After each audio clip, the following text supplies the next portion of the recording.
Hey everyone, my name is Joey, if you already know me, and welcome back to my YouTube channel. I have a cut on my lip. Don't worry guys, I'm not sick. I'm okay. I'm okay everyone, I'm fine. It's just a little boo-boo, it's fine. It's okay.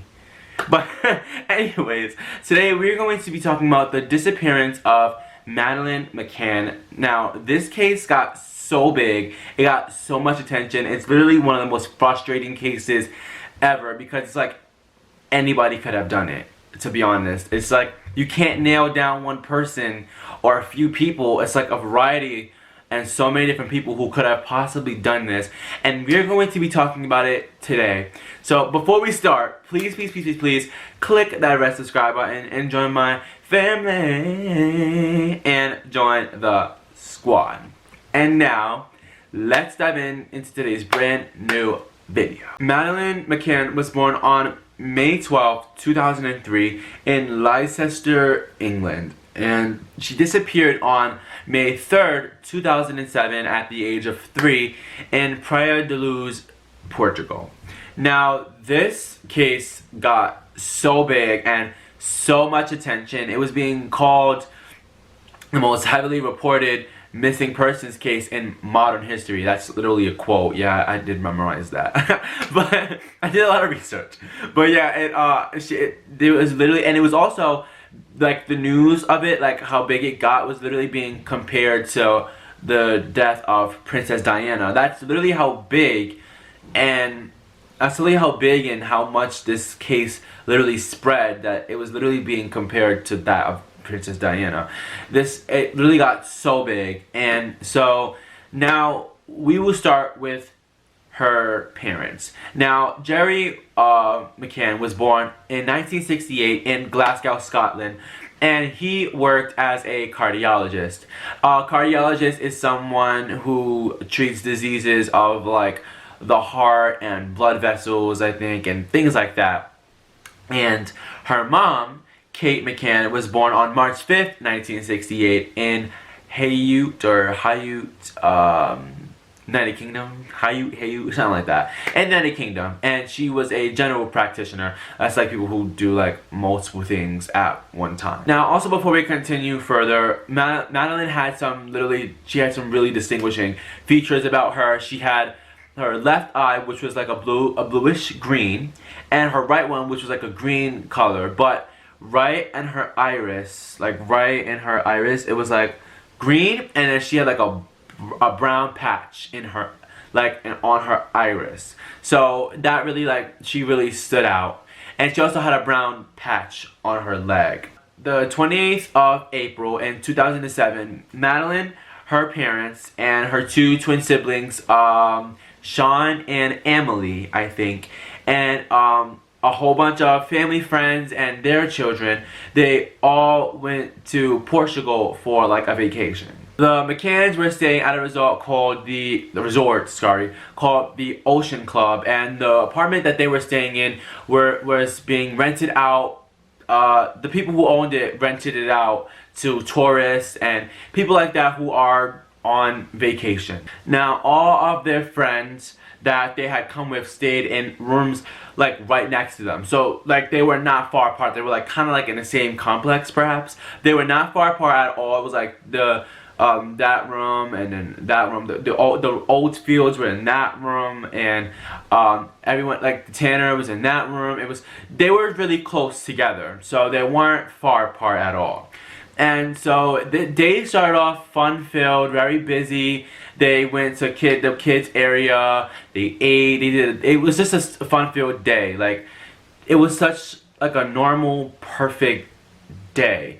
And around 8:30 that night, Kate and Gerry had put Madeleine and her two siblings to sleep before they went out to a tapas restaurant that was about 180 feet away with the rest of their friends. Now, all of them took turns about every half an hour going to the rooms to check on their kids, just to make sure that they were fine, just to make sure that they were still sleeping and everything was okay.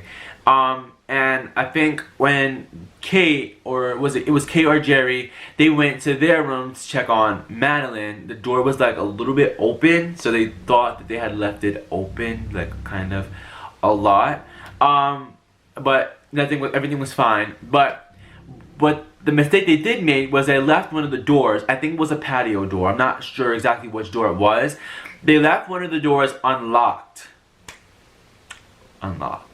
Because they said like they didn't want to go to the front because it would wake them up. So they left the patio door unlocked just so it'd be easier for them to get in, get out without disturbing the kids, without waking them or anything like that. Now I think it was Jerry, after checking on Madeleine and the other kids, bumped into one of his friends, Jeremy, who was also on vacation. And they talked for a bit, and as they were talking, like I think it's Jane Tanner. I think it's Jane Tanner. Correct me if I'm wrong in the comments. But Jane, she went upstairs, and she looked. She went to go check on her children, and as she was doing that, she saw a man. He had brown hair. She described him as having like brown hair, like medium height, things like that. And she saw him carrying a little girl in pink pajamas. She was like sleeping. I think the way he was carrying her wouldn't, like, you would assume that she was asleep.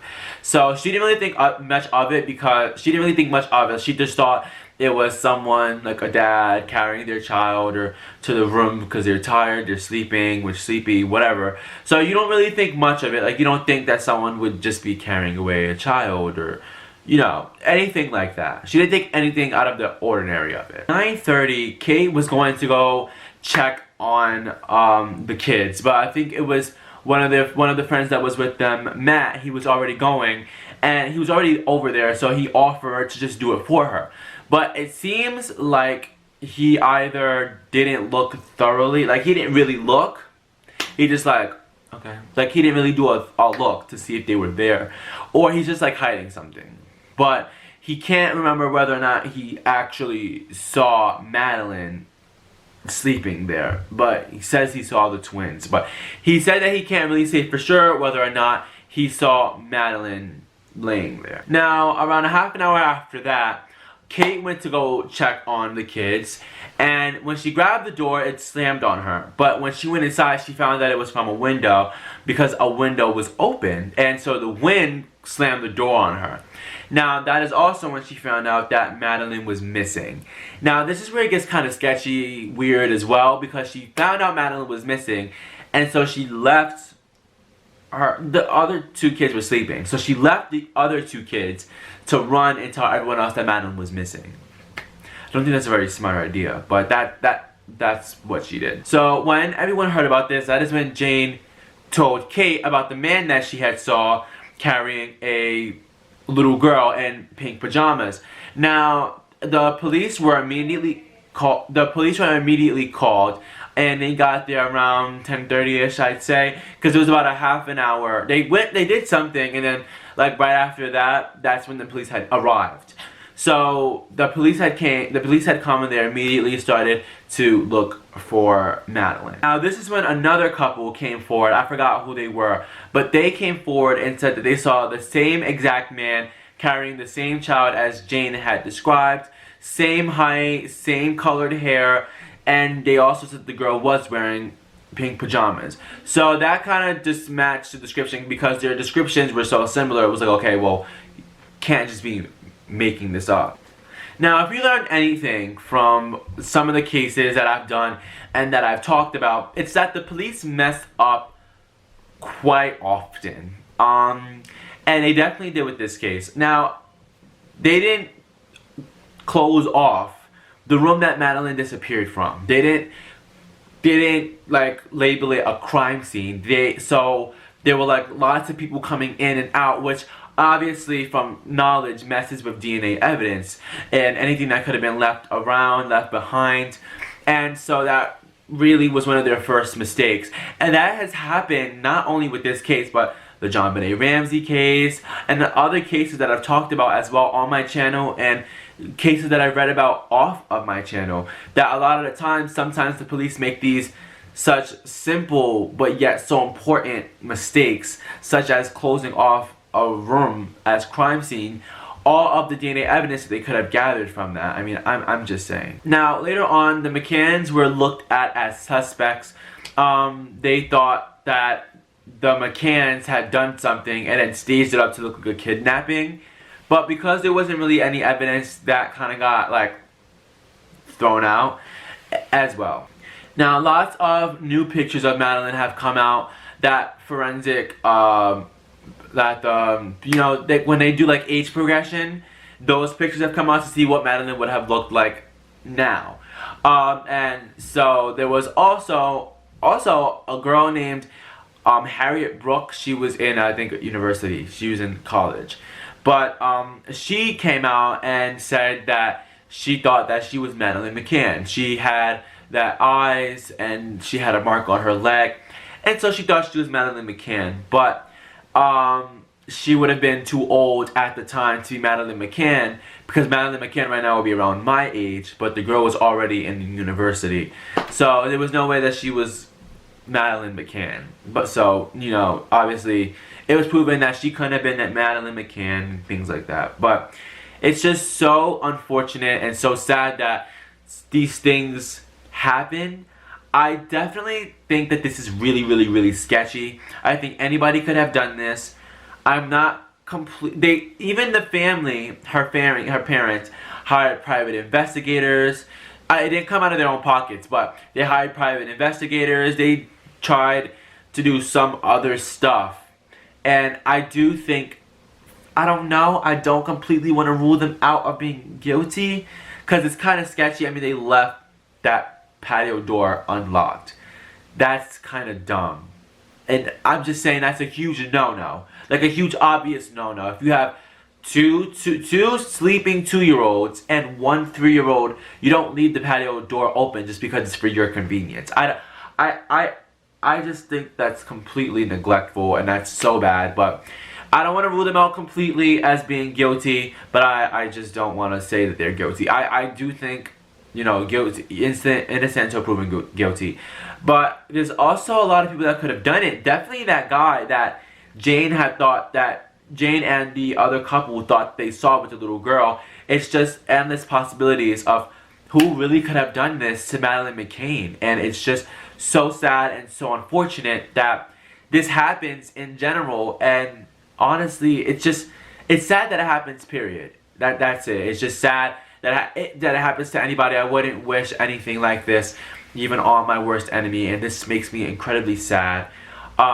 And hopefully, maybe one day we will get a definite answer of, is she alive, or what happened to her. I mean, we may never know. Maybe we will know.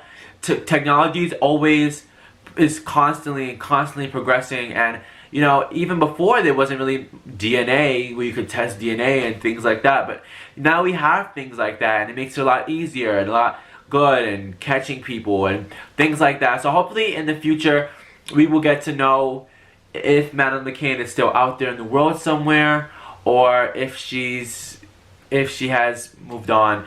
But hopefully we get a definite answer. I want to thank you guys so much for watching today's video. If you guys liked today's video, please click that like button and the red subscribe button. And also put down in the comment section below what you guys think happened.